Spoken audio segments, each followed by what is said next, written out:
لوگ اسلام دھڑلے سے چھوڑ رہے ہیں. MBS کا ایگزامپل آپ لے لیجیے, جتنا کٹرتا سعودی میں تھی ایک ایک کر کے وہ ساری کی ساری چیزیں وہ ختم کرتے جا رہے ہیں. وہ کھل کے تو بول نہیں سکتے میں ایکس مسلم ہوں, لیکن اپنا کام کر رہے ہیں. MBS ایکس مسلم ہو گیا. مجھے تو 99.9% لگتا ہے, یا ایٹ لیسٹ اگر ایکس مسلم نہیں بھی ہے تو ان کو اتنا اچھے سے سمجھ میں آ گیا ہے کہ اسلام ایک آؤٹ ڈیٹڈ ریلیجن ہے. جو عربی ہوتے ہیں ان کے لیے تو بہت آسان ہو جاتا ہے سمجھنا کہ اس کی کتنی حقیقت ہے. اس کے لیے آپ دیکھیے کہ وہ عربی لوگ اتنا فالو نہیں کرتے. نقلی عرب ہے ہمارے بھارت والے جیسے. سستے عرب جو ہے وہ زیادہ اچھلتے ہیں. تو وہ سستے عرب ہمارے جو ہے وہ ان کے بھی سمجھ میں آ جائے, ذہن تھوڑا چلانا شروع کر دے, تو آئی ایم شیور کہ ان کے لیے بھی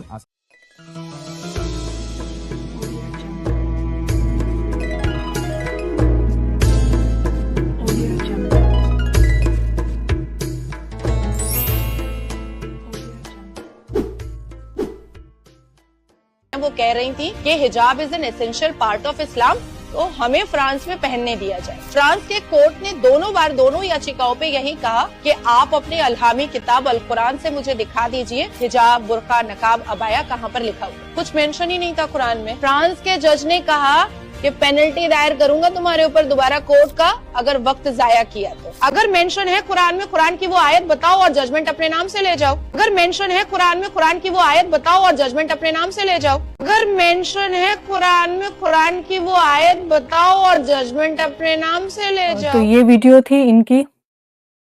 جی, تو اس بہن نے قرآن کی ورس مانگی ہے, تو انہیں بتا دیں چیپٹر نمبر 33 کی ورس نمبر 59 ہے, جو آپ کو برقعے کے یا حجاب کے یا ویل کے بارے میں, کورنگ کے بارے میں بات کرتی ہے. اس میں اللہ رب العزت نے خود ایک لفظ کا استعمال کیا ہے, جلا بی بی ہننا, جلا بی بی ہننا. تو اس کا جو معنی ہوتا ہے which is covering the head and reaching to the ground, thereby covering the women's entire body.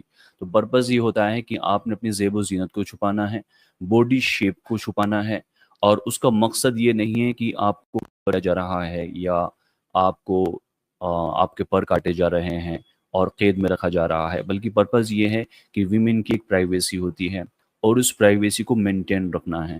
کوئی ایلیٹ فیملی سے کوئی ویمن ہو, کوئی اسے دیکھ بھی نہیں پاتا اور اس کو اپروچ کرنا ایزی نہیں ہوتا ہے. تو ہر مسلم ویمن کیا, ہر ویمن اسپیشل ہے, اور اگر کسی کی بھی ان کو ایکسیس ایزیلی ہو جائے گی تو of course people are going to bad eye them. اور اسلام اس چیز سے فیمیل کو محفوظ کرتا ہے, کیونکہ اس کی پرائیویسی, اس کی ویلیو اتنی ہائی ہے کہ یا تو اس کا ہسبینڈ دیکھ سکتا ہے, اس کا بیٹا یا اس کا بھائی دیکھ سکتا ہے, یا اس کا باپ دیکھ سکتا ہے. باقی جو لوگ دیکھنا چاہیں تو ان کو اس بات کی پرمیشن نہیں ہے, because she is not public entity. She is she is elite in her uniqueness and nobody should have access to her privacy. دوسری ورڈس کی ہم بات کریں تو اللہ تعالیٰ پردے کی بات کرتا ہے. جی, تو یہ ورس ہے, اسے دکھا سکتی ہیں, اور اگر یہ ورس وہاں پر دکھائی جاتی جہاں کورٹ میں دکھانے کی بات کر رہی ہیں تو وہ خود فیصلہ آپ کے حق میں دیتے ہیں, اگر وہ انٹلیکچولی آنیسٹ ہوتے, اگر وہاں پر اسلاموفوبیا نہیں ہوتا. جی, نیکسٹ ویڈیو پلے کیجیے گا. 2 سال تک میری اولاد نہیں ہوئی. پھر جب میں سعودی عرب چلا گیا تو 2 مہینے بعد بیوی نے بتایا کہ وہ حامل ہے. ابتدا میں تو مجھے بہت خوشی ہوئی, پھر 11 ماہ کے بعد بچہ پیدا ہوا. میں اس کو کہتا تھا کہ تو بہت تاخیر ہو گئی ہے ولادت میں, تو میری بیوی ناراض ہوتی تھی کہ آپ مجھ پر الزام لگا رہے ہیں.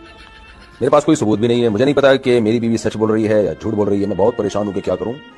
آپ کو پریشان ہونے کی بالکل بھی اجازت نہیں ہے, یہ بچہ آپ کا ہے, اور شریعت میں اس طرح کی اجازت نہیں ہے کہ آپ اپنی بیوی سے شک کریں کہ 11 مہینے بعد پیدا ہو رہا ہے. 2 سال تک جب بھی حمل ماں کے پیٹ میں رہ سکتا ہے, 2 سال بعد بھی بچہ پیدا ہو سکتا ہے. تو آج کل ڈاکٹروں نے کہا ہوا ہوتا ہے فوراً جو ہے بس اتنا ٹائم ہم نے دے دیا تو اب یہ لازمی مارکیٹ میں آنا چاہیے, ورنہ ایسے بہت واقعات ہیں. بچہ 1.5 سال بعد پیدا ہوا, 2 سال بعد پیدا ہوا. امام ضحاک پیدا ہوئے تو کہتے ہیں کہ وہ اتنا لمبا حمل تھا کہ وہ 2 سال میں پیدا ہوئے, کہتے ہیں وہ. تو ایسے بہت سارے واقعات ہیں کہ بچہ ماں کے پیٹ میں 2 سال تک رہا ہے. اور ویسے بھی میاں بیوی میں جب بھی اولاد ہوگی نا, شادی کے 6 مہینے بعد اگر اولاد ہو رہی ہے, کم سے کم 6 مہینے شادی کے بعد, تو شریعت میں حکم ہے, نبی صلی اللہ علیہ وسلم کی صحیح حدیث ہے بخاری مسلم کی, الولد للفراش. مفتی صاحب نے یہاں پر ایک فیکٹ ذکر کیا ہے جو کہ ایک ہسٹوریکل فیکٹ ہے. تو اس میں میڈیکلی کوئی چیز ریکارڈڈ نہیں ہوتی تھی. پہلے ہمارے پاس میں سونوگرافی کی موڈیلٹیز نہیں تھی, یا پریگنینسی ایلیسا ٹیسٹ نہیں ہوتا تھا, تو لوگوں کو پتہ نہیں چل پاتا تھا کہ ہاں بھائی پریگنینسی ہے وہاں پر, ایون دو اس کے جو اپرنٹ سائنس ہیں وہ اپیئر نہیں ہو رہے ہیں. تو مفتی صاحب نے یہاں پر ایک ہسٹوریکل بات کی ہے کہ ہاں مانو اتہاس درج میں جو ہمارے پاس میں ہسٹوریکل آدھار پہ فیکٹس ہیں تو اس کے آدھار پہ ایسے کیسز ہمیں ملتے ہیں جنہیں ہم rarest of the rare cases کہنے لگیں یا یونیک کیس کہنے لگیں. ویسا کبھی ہو جاتا ہے جس کو میڈیکل کنوٹیشن کے اندر ایکسٹینڈیڈ پیریڈ کہہ دیتے ہیں. تو ایکسٹینڈیڈ ٹرمز کہیں یا ایکسٹیڈیم جیسٹیشنل پیریڈ کہیں, ایسے ہمیں ملتے ہیں. وہ کچھ بالکل rarest of the rare case ہوتے ہیں. جیسے اتہاس کے اندر ایک بیولا ہنٹر کے نام سے ایک کیس ہے, ان کی پریگنینسی تقریباً 13.5 مہینے رہی, یعنی کہ پورے 375 دن. اور ثبوت کیا ہے؟ ڈاکٹر ڈینیل بیلٹس تھے 1945 میں, لاس اینجلس کے میتھوڈسٹ اسپتال میں ان کی پریگنینسی کا پورا میڈیکل ریکارڈ رکھا تھا. ٹائم میگزین میں بھی اس پر رپورٹ چھپی تھی. پریگنینسی ٹیسٹ پازیٹیو آیا تھا اور بچے کی حالت و دل کی دھڑکن بھی کافی دیر سے محسوس ہوئی تھی, جو کہ اسامانیہ تھا. دوسری اگزامپل آپ دے سکتے ہیں جیکلین ہیڈاک کی. ان کی پریگنینسی تقریباً 13 مہینے سے زیادہ رہی, لگ بھگ 400 دن سے زیادہ. اور ثبوت کیا ہے؟ مارچ 1975 میں انگلینڈ کے وولور ہیمپٹن اسپتال میں انہوں نے بچے کو جنم دیا تھا. A T V today television نے اسپتال کے فوٹیج اور انٹرویو کے ساتھ اس کیس کو خوب کور کیا تھا اور برٹش میڈیا میں بھی اس کی چرچا ہوئی تھی.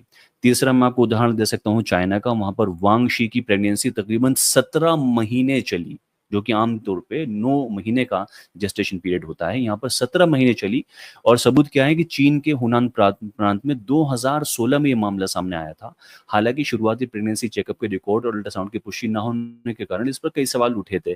تو وہی ہے کہ جب چیز ریکارڈ نہیں ہوتی ہے, ٹیسٹ نہیں ہوتا ہے, تو اس کو آپ میڈیکلی ایک ایویڈنس نہیں مانتے ہیں. لیکن ہسٹوریکل آدھار پہ مفتی صاحب نے کامن سی بات کہی ہے کہ ہاں ایسے ہمارے پاس میں rarest of the rare cases ہوئے ہیں جہاں پر پریگنینسی نارمل پیریڈ سے ہٹ کے ایک ایکسٹینڈیڈ پیریڈ ہوتا ہے اور اس میں پریگنینسی ایکسٹینڈ ہو سکتی ہے. تو جو لوگ یہاں پر مفتی صاحب کا مذاق اڑا رہے ہیں وہ اپنی کم عقلی یا اگیانتا کے چلتے اڑا رہے ہیں.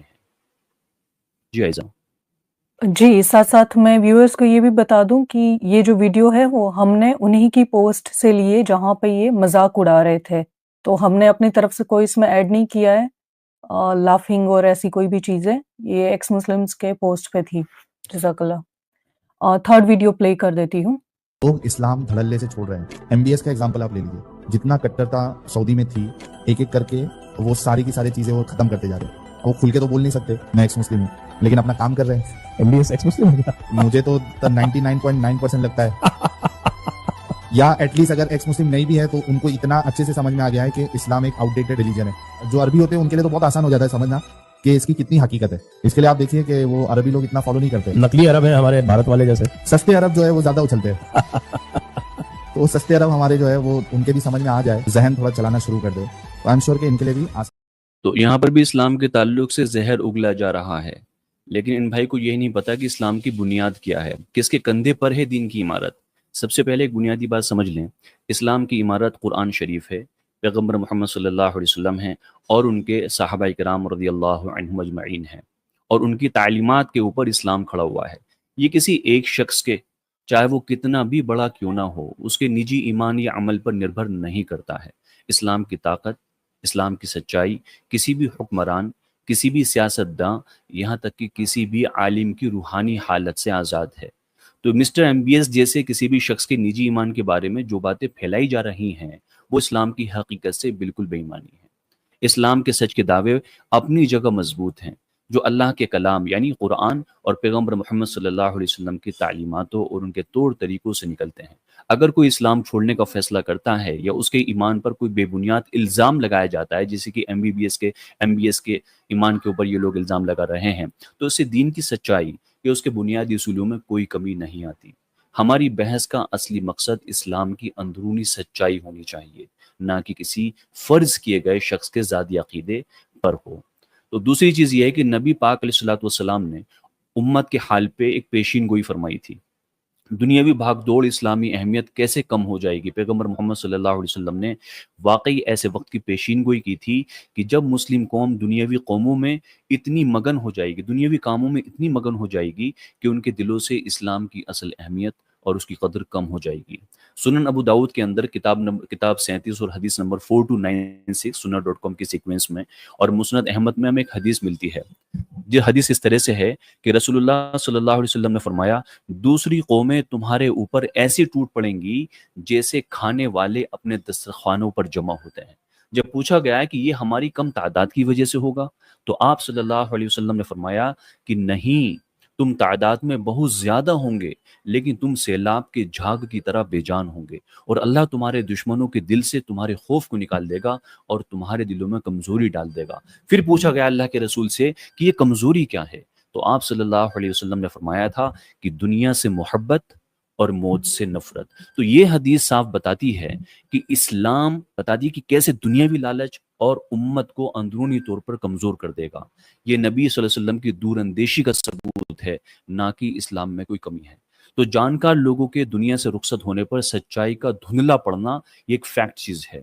تو پیغمبر محمد صلی اللہ علیہ وسلم نے یہ چیتاونی بھی دی تھی کہ اسلامی علم اور سمجھ دھیرے دھیرے ختم ہو جائے گی، کیونکہ عالم اور وہ لوگ جو دین کی گہری جانکاری رکھتے ہیں وہ دنیا سے چلے جائیں گے اور ان کی جگہ خالی رہ جائے گی۔ یہاں پر ایک حدیث ملتی ہے ہمیں صحیح بخاری کے اندر، جس میں حضرت عبداللہ ابن عمرو بن عاص رضی اللہ عنہ نے حضور پاک صلی اللہ علیہ وسلم سے فرمایا کہ بے شک اللہ علم کو لوگوں سے یوں کھینچ کر نہیں لیتا بلکہ وہ علماء کو اٹھا کر لیتا ہے۔ یہ حضور پاک علیہ السلام نے فرمایا تھا، یعنی کہ جب کوئی عالم باقی نہیں رہے گا تو لوگ جاہل اگیانی سرداروں کو اپنا لیں گے، ان سے سوال پوچھے جائیں گے اور وہ بنا علم کے فیصلہ دیں گے۔ اس طرح وہ خود بھی گمراہ ہوں گے اور دوسروں کو بھی گمراہ کریں گے۔ تو یہ حدیث بتاتی ہے کہ دین کی سمجھ میں کمی جانکار لوگوں کے چلے جانے کی وجہ سے ہے، نہ کہ اسلام میں کوئی خرابی ہے، اور ہمیں صحیح اسلامی علم کو سیکھنے اور محفوظ رکھنے کی اہمیت سکھاتی ہے۔